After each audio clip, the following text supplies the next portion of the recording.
લખતર શહેર સહિત તાલુકાના ગ્રામ્ય વિસ્તારની અંદર 26 જાન્યુઆરી દેશના 77માં ગણતંત્ર દિવસની દેશભક્તિની ભાવના સાથે ઉજવણી કરાઈ હતી. લખતર તાલુકા કક્ષાના 77માં પ્રજાસત્તાક દિવસની ઉજવણી ઢાંકી ગામ ખાતે શ્રી ઢાંકી પ્રાથમિક શાળા ખાતે ઉજવણી કરાઈ હતી.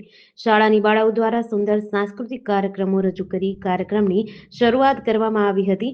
લખતર મામલતદાર આર પટેલ દ્વારા રાષ્ટ્રધ્વજ ફરકાવી સલામી આપવામાં આવી હતી.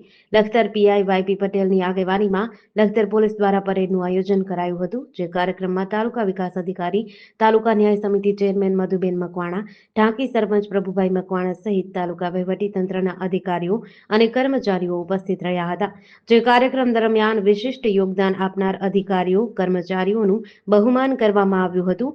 આ તકે ઉપસ્થિત મહાનુભાવો દ્વારા શાળામાં વૃક્ષારોપણ કરવામાં આવ્યું હતું, જ્યારે 76માં પ્રજાસત્તાક દિવસની ઉજવણી નિમિત્તે સમગ્ર વાતાવરણમાં દેશભક્તિનો માહોલ છવાયો હતો. જેડીસી ન્યૂઝ સાથે જયેન્દ્રસિંહ ઝાલા, લખતર.